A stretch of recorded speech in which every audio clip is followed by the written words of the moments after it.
Muito boa noite, meu amigo, minha amiga. O nosso encontro de todo final de noite, nosso ponto de encontro, programa Ponto de Equilíbrio. E você já sabe, acesse o nosso site www.programa.deequilibrio.com.br. Ali você pode sugerir, criticar, elogiar, assistir aos nossos programas que já se encontram disponíveis no YouTube, Facebook, Twitter. Ali você tem todas as opções para poder participar do nosso programa. E hoje é com imenso prazer que eu recebo o representante de um aniversariante muito ilustre, a Associação Portuguesa de Desportos. E eu recebo nada mais, nada menos que o seu presidente, o senhor Manuel da Lupa. Senhor Manuel, muito obrigado prazer, por ter aceito o nosso convite. Obrigado. É um prazer enorme recebê-lo em nossos estúdios. Então, hoje temos um aniversariante ilustre de 93 anos, que nós estamos tendo o prazer de meia-noite ter acontecido, passado o aniversário da Associação Portuguesa de Desportos. Realmente, o clube faz 93 anos e para um clube ou para uma empresa fazer 93 anos não é fácil, né? Então, é uma data para nós importante, uma data que vamos fazer depois a festa de aniversário, mas no dia 24, mas a festa, realmente, o aniversário é hoje, dia 14 de agosto, que a Portuguesa faz 93 anos de fundação. A data, então, é hoje? É hoje. Aniversário, de fato, eu vim participar do seu programa na hora certa, na hora do aniversário, que é importante para a Portuguesa. É um imenso prazer recebê-lo aqui, presidente. A satisfação é minha, inclusive, eu tenho sempre muito contato com vocês, até porque vocês sempre usavam lá o nosso ginásio e a gente já tem um conhecimento com vocês antigo. O apóstolo Vladimir Santiago tem um carinho muito grande pela Portuguesa, porque quando foi necessário, nossa sede aqui estava em reforma e quando foi necessário, a Portuguesa cedeu o estádio gentilmente, o ginásio. E chegou o estádio também. O estádio também chegou a ser utilizado numa reunião e o apóstolo gosta muito da Portuguesa e esse apresentador também nutre um carinho muito especial pela Associação Portuguesa de Esportes. Presidente, vamos falar um pouquinho do que o pessoal gosta, do que o povo gosta, do futebol. Eu acompanho futebol desde a década de 70 e me lembro de grandes times e grandes jogadores da Portuguesa. A Portuguesa teve elencos maravilhosos. Realmente. Aí, você que é mais jovem pode não lembrar, não conhecer, mas provavelmente seu pai, seu tio vão lembrar de times maravilhosos da Portuguesa da década de 70 e de 80. A Portuguesa, ela sempre primou pela categoria de base, né? Ela sempre foi um celeiro de jogadores, como falava, de revelação. Isso no futebol moderno hoje, daqueles times maravilhosos da década de 70 e 80, ainda é possível manter essa escola, essa base, ou a lei dificultou um pouco? Na realidade, a criação da Lei Pelé no início, ela foi muito danosa para todos os clubes, porque quem ficou com a grande parte sempre foi o empresário. A pessoa que vai no clube acaba aliciando o menino, pegando a procuração e tomando conta. Agora houve uma mudança da lei, criaram o clube formador, que já deu uma equilibrada. E a Portuguesa ainda continua com o mesmo sistema. Nós temos um time sub-11, sub-13, sub-15, 17 e 20. E nosso time, inclusive, sub-17, se eu não estou enganado, sub-20, estão aí bem colocados, sub-13. Então é um clube que vive sempre equilibrado.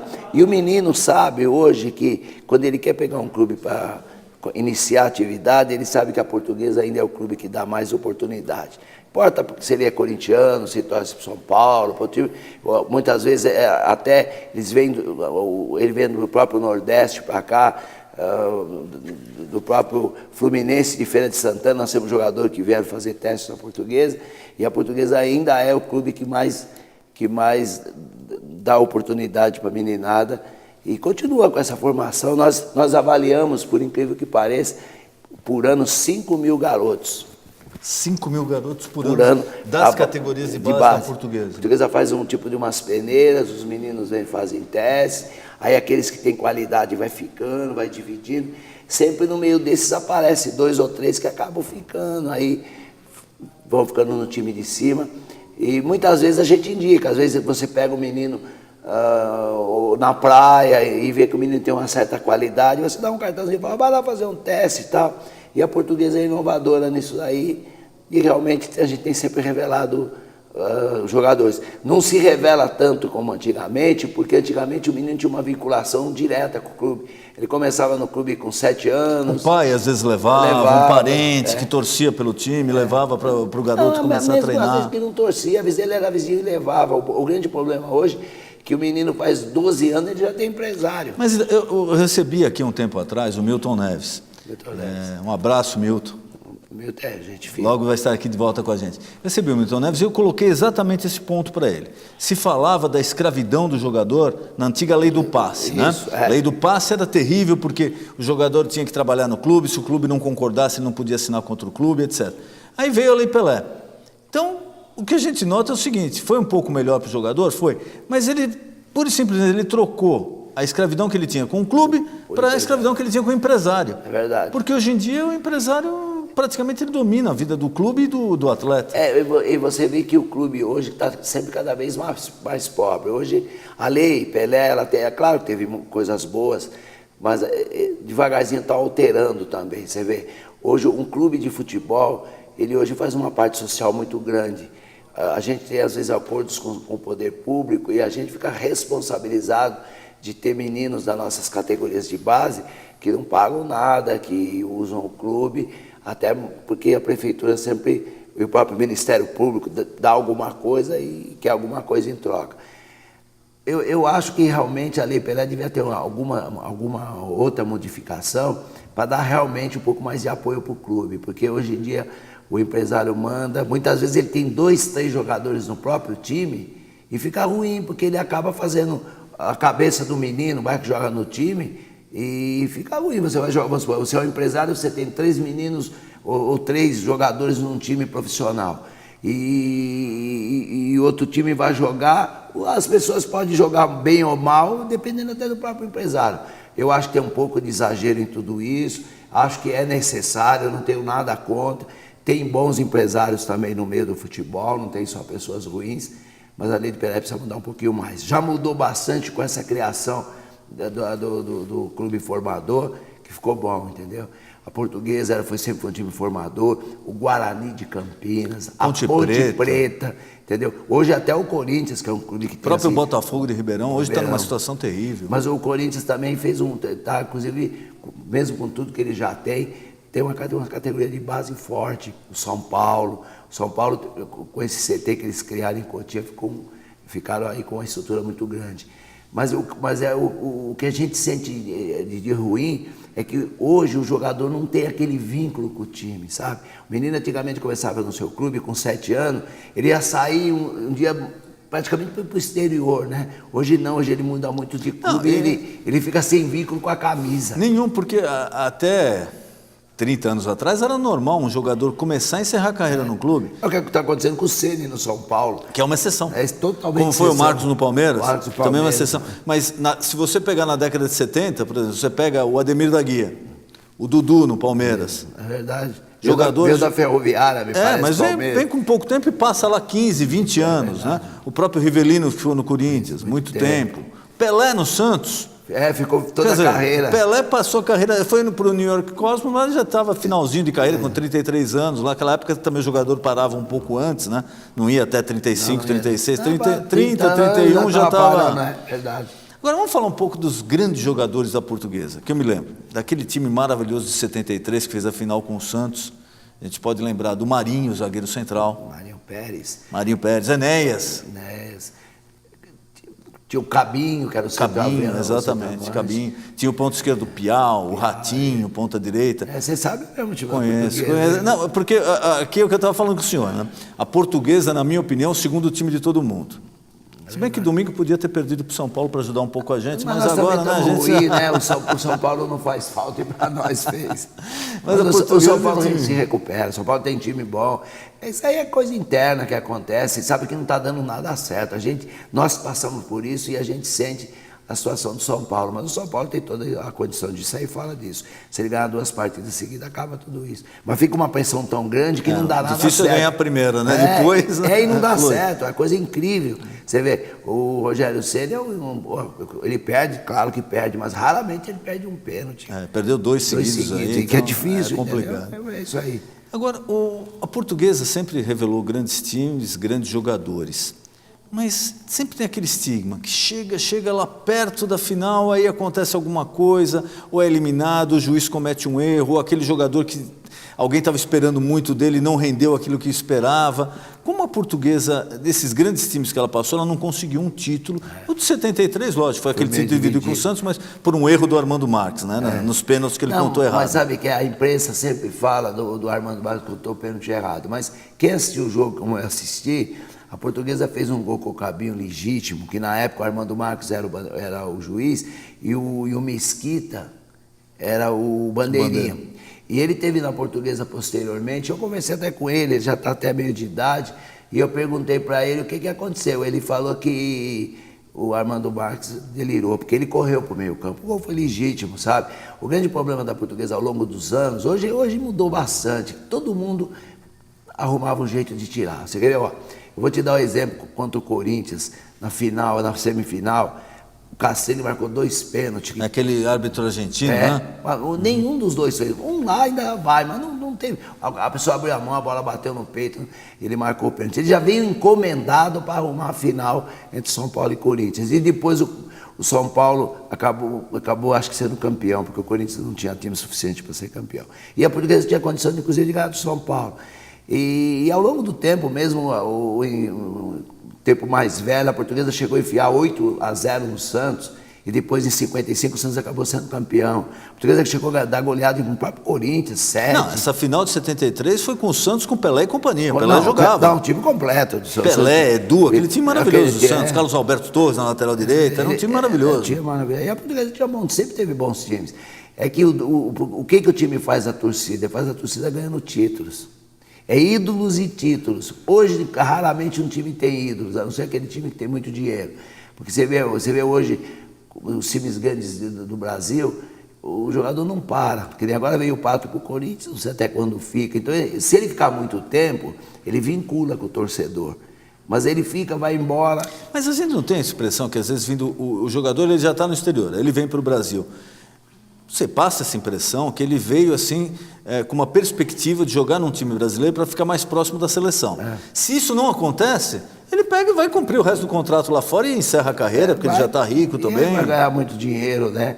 E desvincula. Antigamente, você vê, mais antigamente, a seleção brasileira levava muita gente do próprio Brasil. Era raro você ir buscar um jogador no exterior.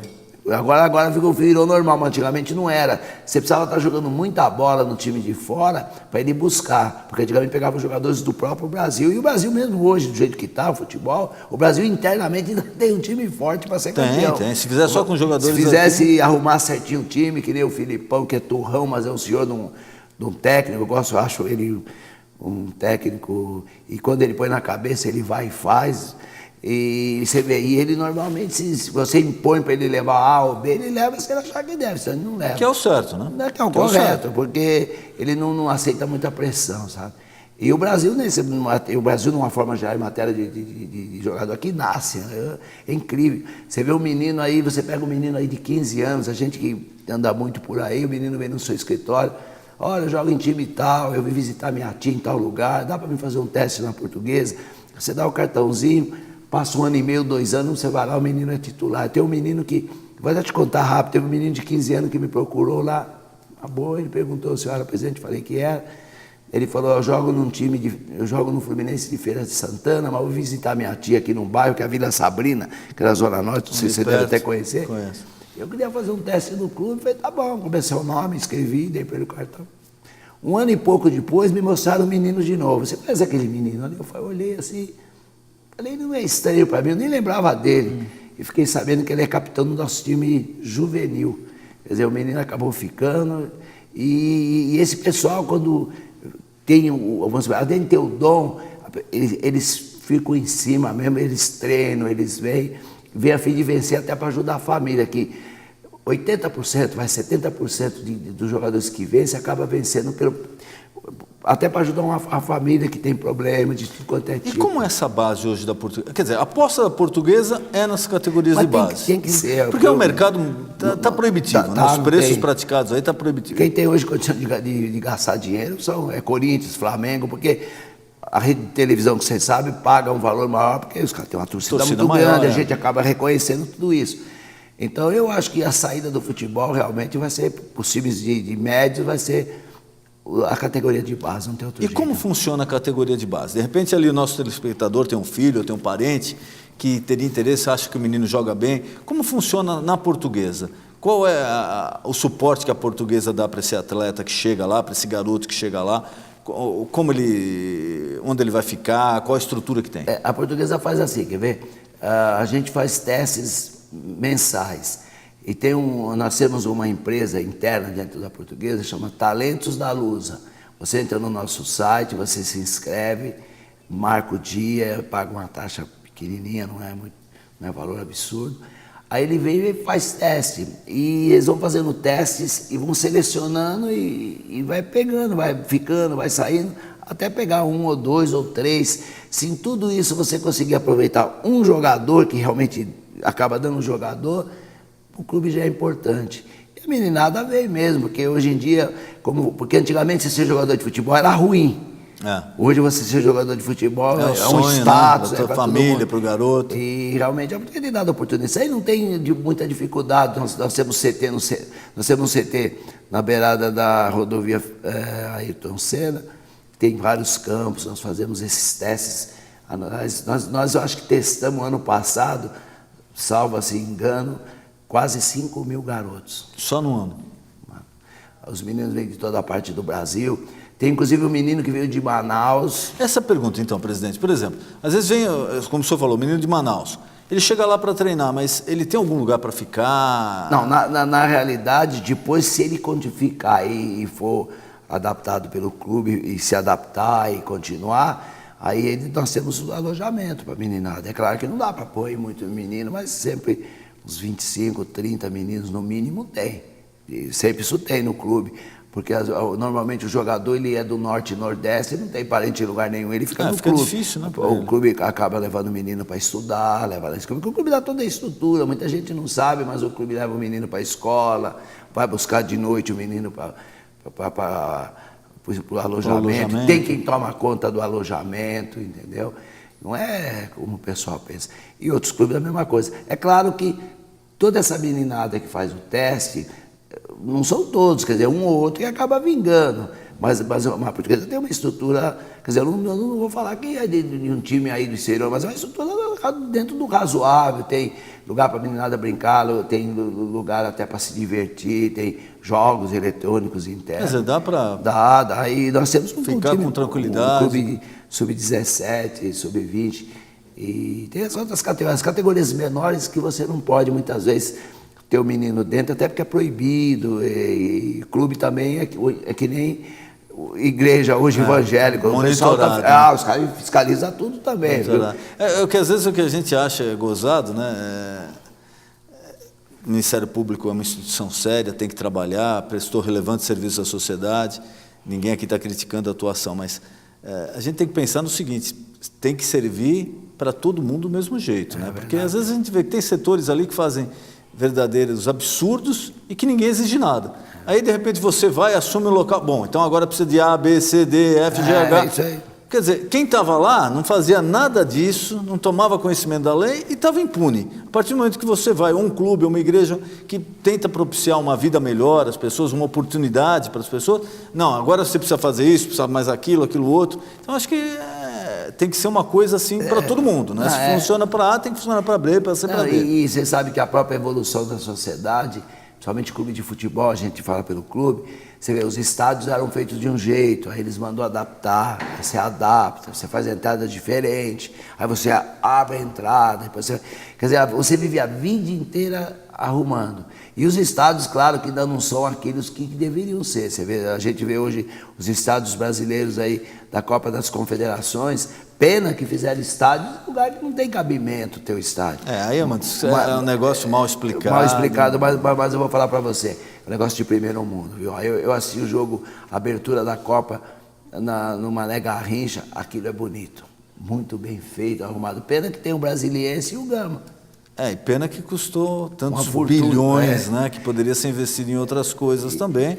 E acho que a gente tem alguns estádios que a gente poderia gastar menos e fazer a Copa de uma forma digna, correta. Porque o que o pessoal esquece é que nós não estamos num país rico que está jogando dinheiro pela janela. Né? Nós não temos estrutura, não temos hospital, não temos escola, não temos saneamento básico, o transporte coletivo é um caos. Então todo mundo gosta do futebol, lógico, mas acho que poderia ser feito se planejasse um pouco melhor, não precisaria ter gasto tanto dinheiro assim. Você vê, a gente fala aqui, em tese, o próprio estádio do São Paulo, Morumbi, se gasta um pouquinho, se adapta, fica um estádio bom. Não, eu vi representantes de outros países que foram no Morumbi e comentaram comigo. Eles não acreditavam que não está sendo feita a abertura da Copa do Mundo no estádio daquele, que pouquíssimos locais do mundo têm um estádio como o Morumbi. Não tem nem dúvida. Aí, esse atual presidente, com os erros e acertos da gestão, ele tem modificado muito e tem dado uma vida nova dentro do Morumbi. Aí você passa no estádio, parece uma empresa, cara. Tudo forrado, tudo bonito. Foi problema mais de briga política, né? Política e outros interesses, né? Que infelizmente foi conduzido dessa forma. Porque o São Paulo, na época, até estava pensando em trazer o metrô mais próximo do Morumbi. Benefício para a coletividade, para a região. E agora, claro, o estádio do Corinthians aí também que é importante, mas você vê, a infraestrutura, não estou criticando, estou dizendo a verdade, a infraestrutura do Corinthians vai ser problemático, até... Vai, pela própria região. Porque outro negócio, se gastou milhões construindo um estádio, mas não tem obra de infraestrutura próxima. Não tem. Então você vai jogar um estádio... O problema do Engenhão, no Rio de Janeiro. Não é verdade. Eles gastaram milhões no Engenhão para os Jogos Olímpicos de 2007. A gente chegando no Rio de avião, você vê que o acesso já é terrível.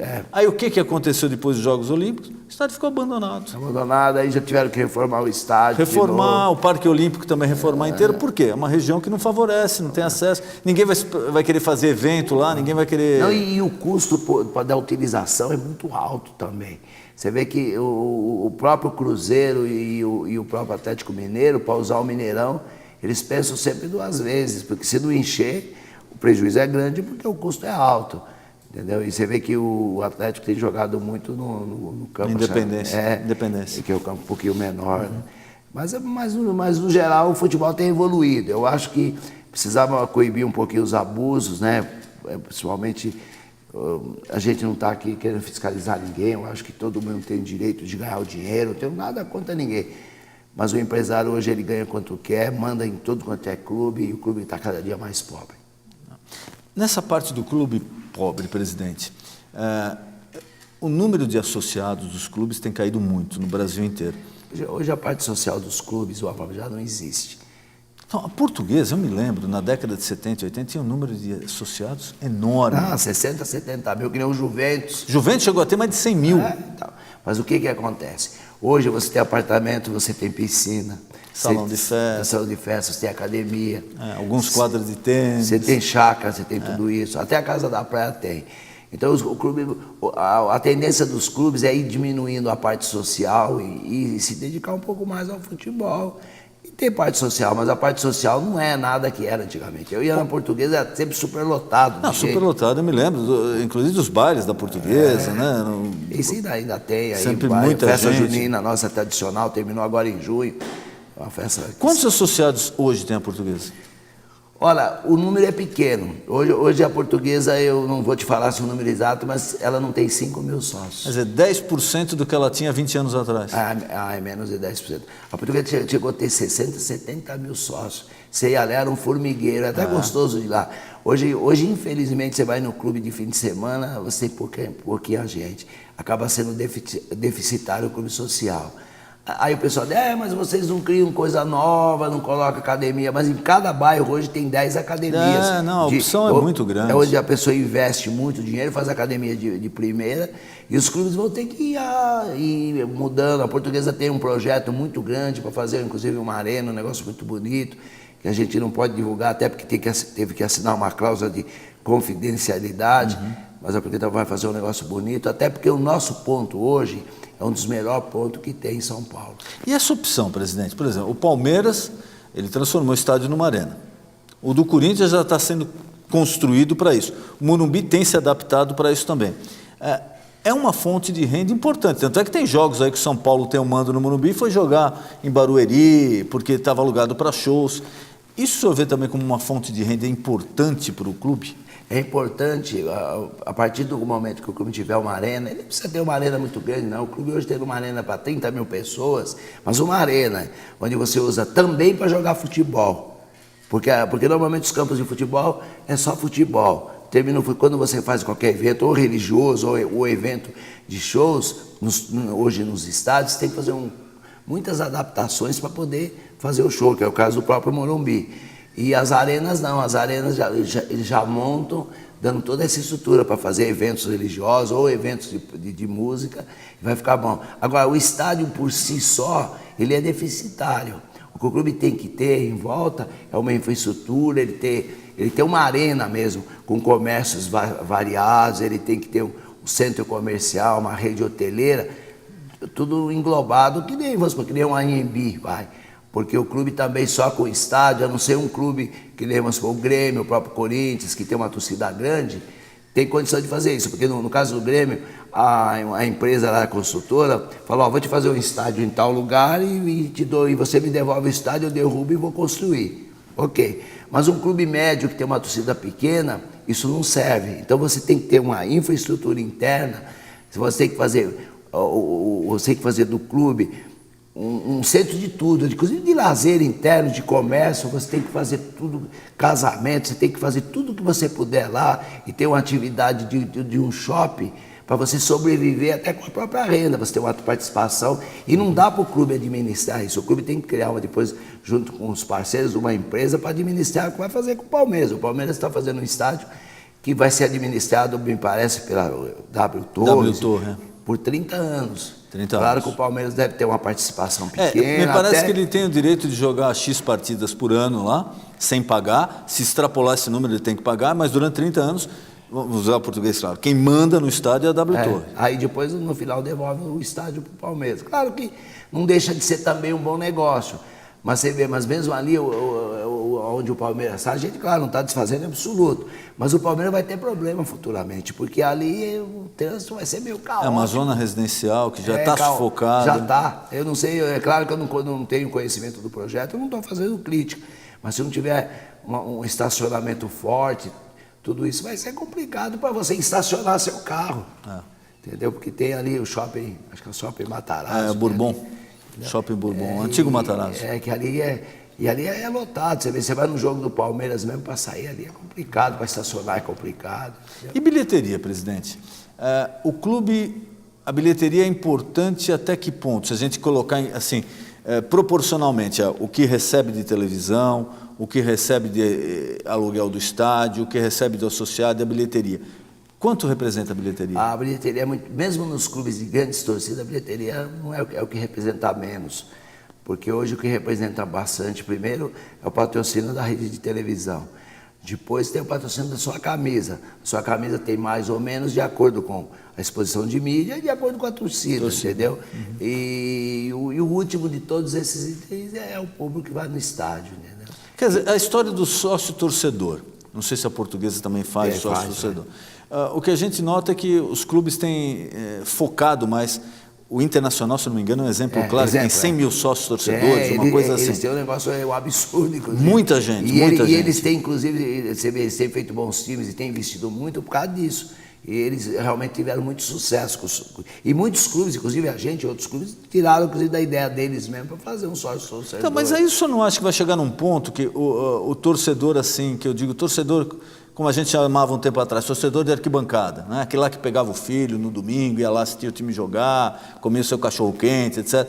Será que o projeto sócio-torcedor não acaba com esse torcedor esporádico que ia assistir seu clube 1 ou 2 vezes por mês? Porque agora, outro dia eu vi o ex-presidente do Corinthians falar que praticamente daqui a alguns anos não vai ter ingresso mais para a torcida, é só para o sócio-torcedor. Se sobrar, vai para a torcida. Será que o caminho é esse mesmo, presidente? Na realidade, o clube acaba, se você analisar bem, tendo uma renda certa. Você sendo sócio-torcedor, muitas vezes você não vai no estádio, mas você já pagou. Quer dizer, a renda está garantida. Esse é o grande lado do clube, que você paga um pouquinho menos, aí você fala, hoje eu não vou no jogo, mas você já garantiu. E o frequentador comum de um time, ele vai um jogo, fica 3 sem ir, então você acaba perdendo essa receita.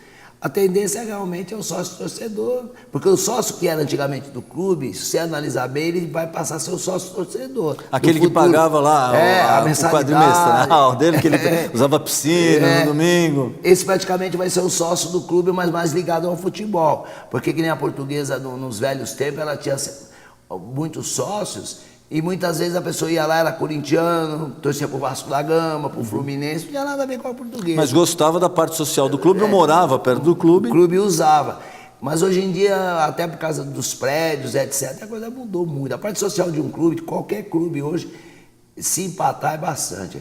Com exceção talvez do Pinheiros, que é um clube que de uma sociedade um pouquinho mais abaixo. Um poder aquisitivo maior. Então eles conseguem, mas os clubes menores é difícil. Isso aí a gente vai ter que pensar. E outra coisa dos clubes, normalmente a pessoa mais simples que faz parte que é sócio do clube, ele paga no verão e não paga no inverno.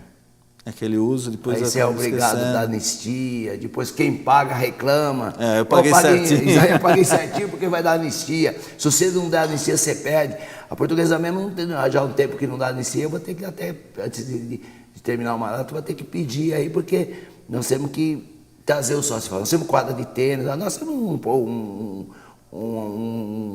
uma parte social até bem arrumadinha, tudo. Mas a frequência é difícil por causa das opções que o povo tem hoje. Tem também entre nós essas entidades, o Senai, o SESC, que o funcionário acaba tendo direito já pagando quase nada só porque trabalha na empresa. Isso também não deixa de ser um concorrente, isso na parte social. Entendeu? E os clubes que nem você vê, a gente fala se acontecendo que nem o Tietê, que era um clube eminentemente social, acabou. Tem o Espéria, que a gente conhece, que é um clube que ainda... Também está enfrentando dificuldades. Eu conheço até o presidente lá. É complicado, um clube totalmente social. Mas... E a parte política, presidente da Portuguesa? Alguns clubes aí, nós tivemos recentemente aquele episódio do presidente do Ailib no Corinthians, que foi muito controverso, gerou uma série de discussões aí.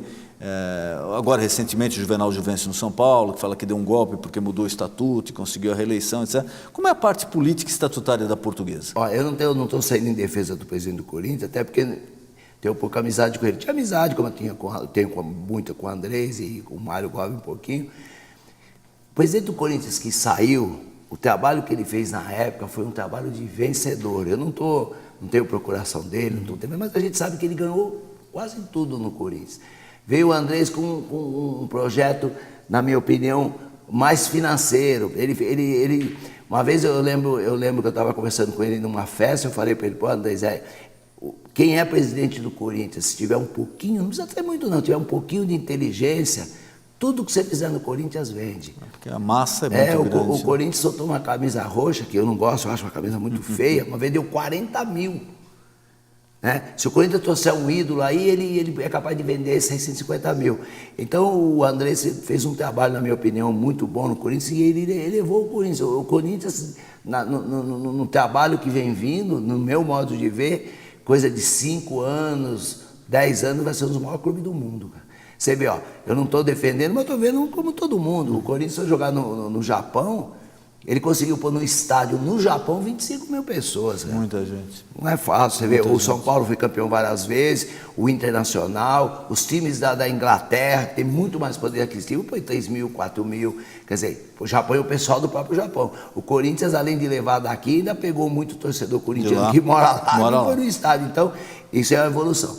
E a parte política num clube, infelizmente, a gente lamenta que também é muito sanguinária, sabe? Política, eu acho que em todo lugar é ruim.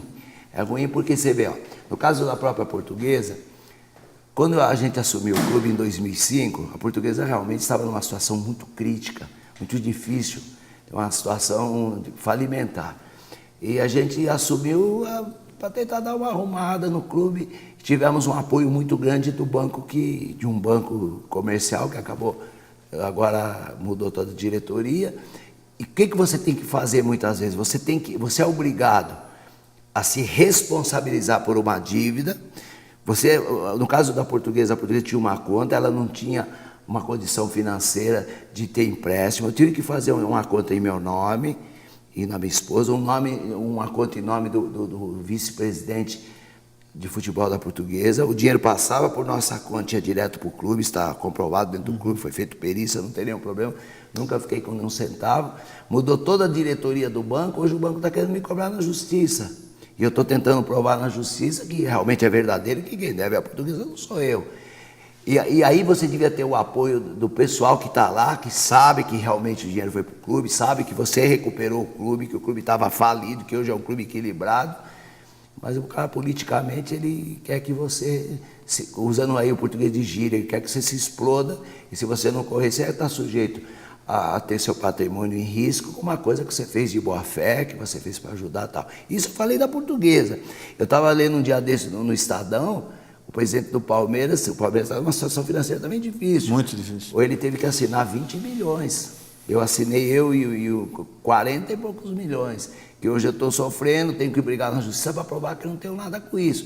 Se o clube fosse um clube assim, onde a pessoa tivesse um pouquinho de consciência interna, o pessoal fala, não, realmente a gente tem consciência, porque você pega os estatutos do clube, você pega as atas do clube, está lá escrito que o dinheiro foi emprestado, mas foi para o clube, que acreditou no clube. Eu não tenho valor nenhum, até porque eu não estou lá pelo dinheiro, estou lá porque sou torcedor desde criança. Amor ao clube. Mas você sabe que internamente a política, infelizmente, é sanguinária, sabe? Quanto tempo é o mandato do presidente da Portuguesa? Eu vou até tentando 12 de 2013. Eu estou muito preocupado, que eu estou com os processos na justiça, estou me defendendo. E o dia que enquanto eu estou lá, que manda é uma história. Quando o dia que eu sair, eu tenho que... Mas o mandato de quanto é? É de 3 em 3 anos. 3 em 3 é permitida a reeleição? Na realidade, eu acabei fazendo o que o São Paulo fez. Eu vou explicar para você por quê. Eu tinha feito um mandato de 3 anos, fui reeleito para mais 3. E depois eu tinha realmente esse compromisso com o próprio banco e não teve outra alternativa, o pessoal acabou fazendo mudança estatutária e fiquei mais 3. Mas eu sou a favor, inclusive, da mudança, eu acho que tem que ter, eu acho que qualquer clube é salutar, mudar, ter reeleição uma vez, eu sou a favor de entrar pessoas novas. É que clube é muito complicado, cara. Muita gente, em qualquer clube, ele se acha que tem condição e administrar o clube não é fácil. Se administrar um clube grande, que tem dinheiro à vontade, você sentar na mesa e assinar cheque, é uma tranquilidade. Duro é você administrar um clube que você tem que correr atrás do jogador, você tem que ter um time razoável para não cair, entendeu? E pagar as contas dentro do normal, pelo menos procurar pagar em dia. Isso não é fácil. E clube que nem a Portuguesa, que a torcida não é grande, entendeu? Ou pelo menos não vai no estádio. A resposta é difícil. Claro, aí você vai falar, mas para ir no estádio precisa ser campeão. Mas hoje você disputar um brasileiro com 20 clubes, que na minha opinião é o futebol mais difícil do mundo mais inteiro. Equilibrado, é mais equilibrado no mundo inteiro. Porque você vai na Inglaterra, você tem 2 clubes. 2 clubes, é. Você vai na Espanha, Itália, 2. E Portugal... Não, e uma diferença, né, presidente? Lá o clube tem dono, né? É o dono. O ele faz o que ele quiser, que é uma empresa, ele manda, ele contrata o técnico, às vezes tem ações na bolsa, capital aberto, então é diferente do esquema aqui do Brasil. E o Brasil não tem essa tradição. O Bahia, há um tempo atrás, tentou fazer isso daí, fazer o Bahia SA, eu lembro até. Eu lembro. E eu acho que o Vitória também tentou fazer, mas o brasileiro não tem a tradição de comprar ações e tal. Aí acaba futebol aqui no Brasil é aquela história de paixão. É paixão, é isso aí. E televisão, presidente? A gente vê, comparando assim a Espanha, né? A televisão lá paga uma fortuna aos clubes, uma coisa assim incalculável se você colocar perto dos padrões brasileiros. Nos Estados Unidos, então, que se paga para o futebol americano, para o basquete, para o beisebol, não dá nem para se falar. Aqui no Brasil, na minha concepção, eu acho que a televisão ela ainda paga pouco aos clubes, né? Mas, por outro lado, a televisão reclama que ela tem prejuízo com o futebol, porque é um custo muito alto e para se vender também não é tão fácil, etc. Até que ponto, aí, usando o nome do programa, qual seria o ponto de equilíbrio? Eu acho que se o clube começasse a receber um pouco mais da televisão, ele teria condição de ter um time melhor e, consequentemente, a televisão ter uma programação melhor. Por quê? O índice de audiência do futebol na televisão nos últimos 10 anos tem caído. O problema, eu acho o seguinte, tá? Na minha opinião, está havendo uma disparidade muito grande entre os grandes clubes e os clubes médios e os clubes pequenos. Então, vamos supor, que nem hoje no futebol brasileiro, na Série A, Corinthians e Flamengo recebem a cota maior, que eu acho que é do grupo 1. Depois vem os outros clubes, São Paulo, etc, tem outra cota, depois vem os outros. Os clubes do meio para baixo, na minha opinião, recebem um valor muito pequeno, sabe? E isso acaba esmagando o clube. Você luta muito para se manter na Série A. E não devia ser assim. Eu acho que devia ser uma divisão melhor. Quando existia o grupo dos 13, entendeu? Eu particularmente achava até bom porque havia um equilíbrio maior da distribuição da renda. Quem estava insatisfeito, que nem era o próprio Corinthians, achava que ele tinha direito a mais, por ter mais torcida, etc, etc. Foi quando o Andrés deu essa reviravolta e aí acabou saindo fora. Começou lá atrás aquela briga com o Miranda também, né? Que ele queria a cota do Vasco igual a do Flamengo. Então.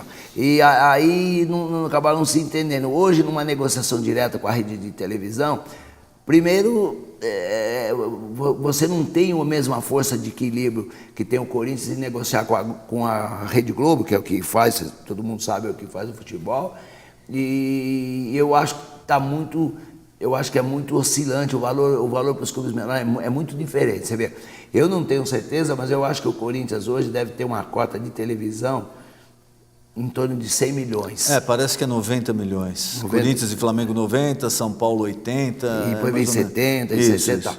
Um clube normal que nem a Portuguesa tem 19. É muita diferença. Entendeu? Então eu acho que o razoável seria aí, vamos supor, claro, ninguém vai se comparar com o Corinthians, sabe? O Corinthians é uma torcida.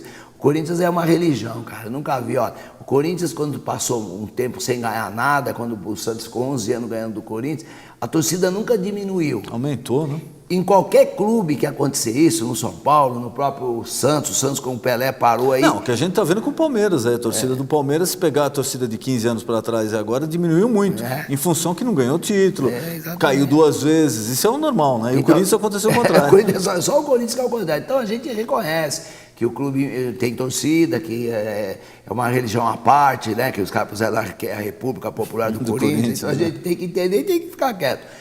Mas eu acho que não devia ser tão distante, sabe? Que aí o campeonato ficava mais disputado e melhor. Agora, a audiência do futebol é grande, cara. Eu acho grande. Acho que devagarzinho os estados são obrigados a dar mais condição para o próprio torcedor, porque, você vê, eu estava falando da Copa das Confederações, eu fiquei lá tomando um refrigerante lá antes de entrar. Estava dentro do estádio, mas estava lá no barzinho tomando um refrigerante. E quando eu cheguei, meu lugar estava lá. Como acontece em qualquer evento sério no mundo inteiro, né? Que aqui no Brasil, infelizmente, a gente tinha uma desorganização muito grande. Agora, devagarzinho, nós temos problemas ainda, acho que todo mundo vai ter que pôr a cadeira, vai ter que numerar, o pessoal vai ter que respeitar, sabe? Que o grande problema dos estádios, infelizmente, o time da pessoa perde, os caras chutam a cadeira, o cara fica assim, fica quebrando a cadeira, então é complicado, falta um pouquinho também de educação, sabe?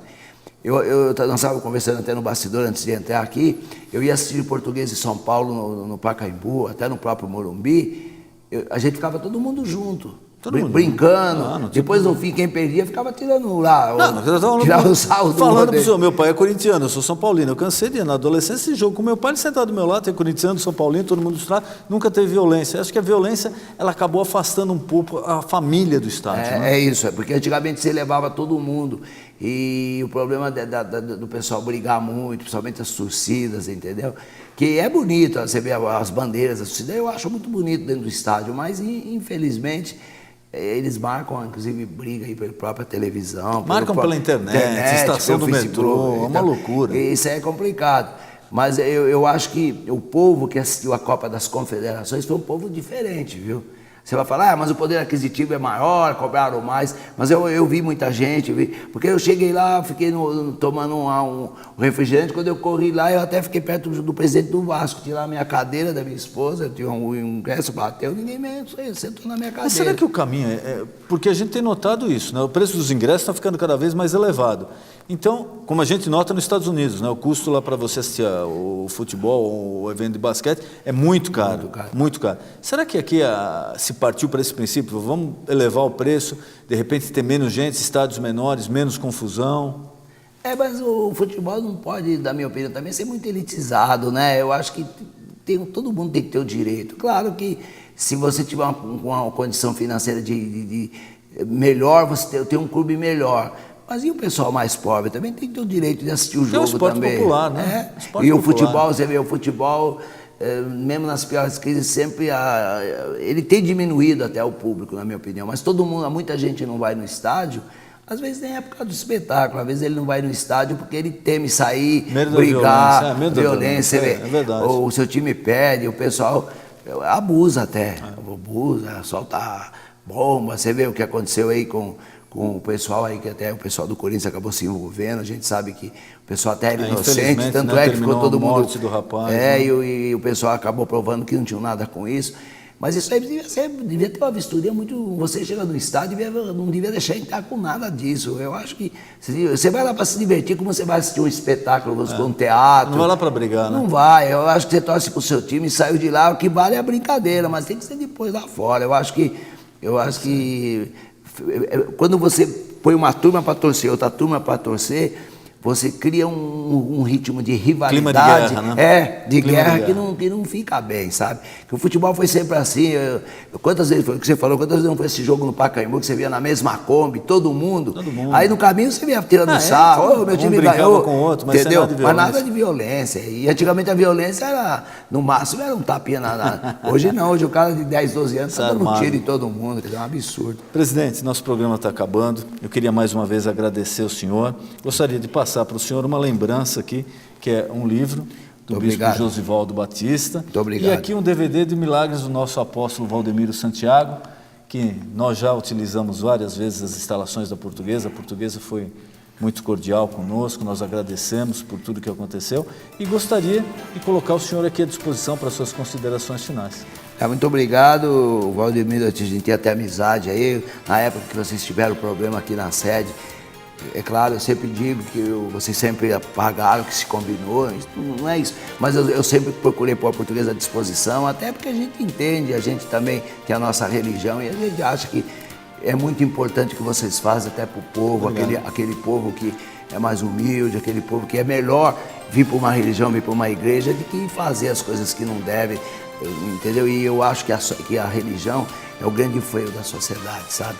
Independente de você ser evangélico, você ser católico, você ser qualquer outro tipo de religião, eu acho importante você ter uma religião, até porque você sempre acaba sendo um cidadão melhor, na minha opinião. Eu fico muito grato, quando você quiser eu volto aqui, eu vou fazer a festa do aniversário, depois vou te mandar um convite para você participar, vou mandar pelo Giuseppe, vou convidar também o apóstolo, que a gente tem bastante amizade, gosto muito dele como pessoa, como gosto de vocês. Estou assim, sempre à disposição, muito obrigado. Presidente, muito obrigado por você ter aceito o nosso convite, foi um prazer enorme receber o senhor. A gente, quando fala de futebol, fica 3 horas falando e não esgota. Vai a noite inteira. Vai a noite inteira, muito obrigado.